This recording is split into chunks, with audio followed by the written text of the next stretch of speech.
প্রিয় দর্শক ও শ্রোতা, আপনারা আমাদেরকে দেখতে পাচ্ছেন বলাইকই নামের একটা এলাকায়। আমরা মূলত শহর থেকে আসছি, গোপালগঞ্জ শহর থেকে আসছি। আমার শিক্ষার্থী আছে আরমান, আর যাদের বাসায় আসছি এসে তানভীর, প্রিয় শিক্ষার্থী।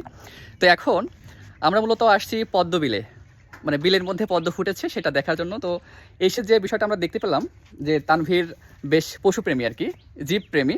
তো ও বিভিন্ন ধরনের কবুতর এখানে পুষেছে। তো তোমার হাতে যে কবুতর, এটার নাম কি? এটা রেসার রেসার রেসার কবুতর, এগুলো তো রেস করে। আচ্ছা, প্রিয় দর্শক ও শ্রোতা, আমরা এখানে আসলে কবুতর একটা ভান্ডার দেখতে পাচ্ছি, অনেক কবুতর তানভীরের এই ময়দানে।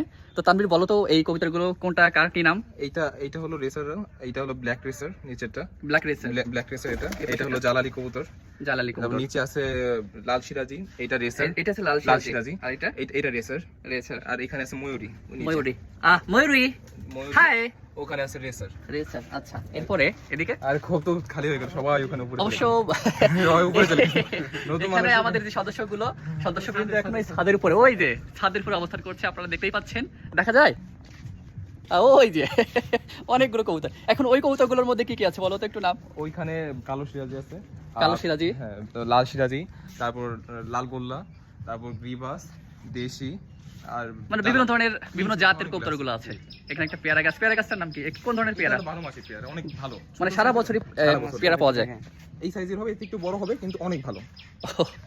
যাক, পরিবেশটা বেশ ভালো, মার্জিত, এবং আমরা যে আসলে গ্রাম বাংলায় এসেছি তার একটা আবহাওয়া কিন্তু আমরা এখানে দেখতে পাচ্ছি। তার মানে এই গাছটা আসলে কি? এটা ব্ল্যাক স্টোন আমের একটা প্রজাতি। জি জি, এটা Wow. ব্ল্যাক স্টোন, এটা চাকাপাত। আর এটা হলো মিয়াজাকি, সবচেয়ে দামি আম গাছ। এই যে এটা আম কি আছে? না, এবার শেষ হয়ে গেছে। এটা হলো মিয়াজাকি, এটা জাপানে গ্রেড অনেক দামে বিক্রি হয়, এটা মানে ভালো গ্রেড। এটা আমাদের দেশে তো গ্রেড ভালো আসে না। যাক, আমরা মাত্রই আসলাম। হ্যাঁ, কলাছড়ি বানানা। এখানে বিভিন্ন জাতের কলা আছে আমাদের। ও, কলাও আছে। জি, জি, আমাদের ওই যে সবরি কলা আছে, সাগর কলা আছে, G9 সিঙ্গাপুরের জাত আছে। তো যাক, আমাদের তানভীর ও আমার তো স্টুডেন্ট, শিক্ষার্থী। তো শিক্ষার্থীর বাইরেও কিন্তু মানে এই যে প্রচুর গাছগাছালিও দেখাশোনা করে, পাশাপাশি বিভিন্ন কবুতর, একটা কুকুর আছে চ্যাও চ্যাও নাম করে। হ্যাঁ, তো সবকিছু মিলে কিন্তু তানভীর একটা আলাদা জগৎ। ও আচ্ছা, আমরা এখানে আরো দেখতে পাচ্ছি যে একটু পরে আমরা যে নৌকায় করে বের হব, এই যে তানভীরের নৌকা, একটু পরে আমরা বিলে বেরাবো। এই যে আপনারা দেখতেই পাচ্ছেন, উন্মুক্ত পৃথিবী।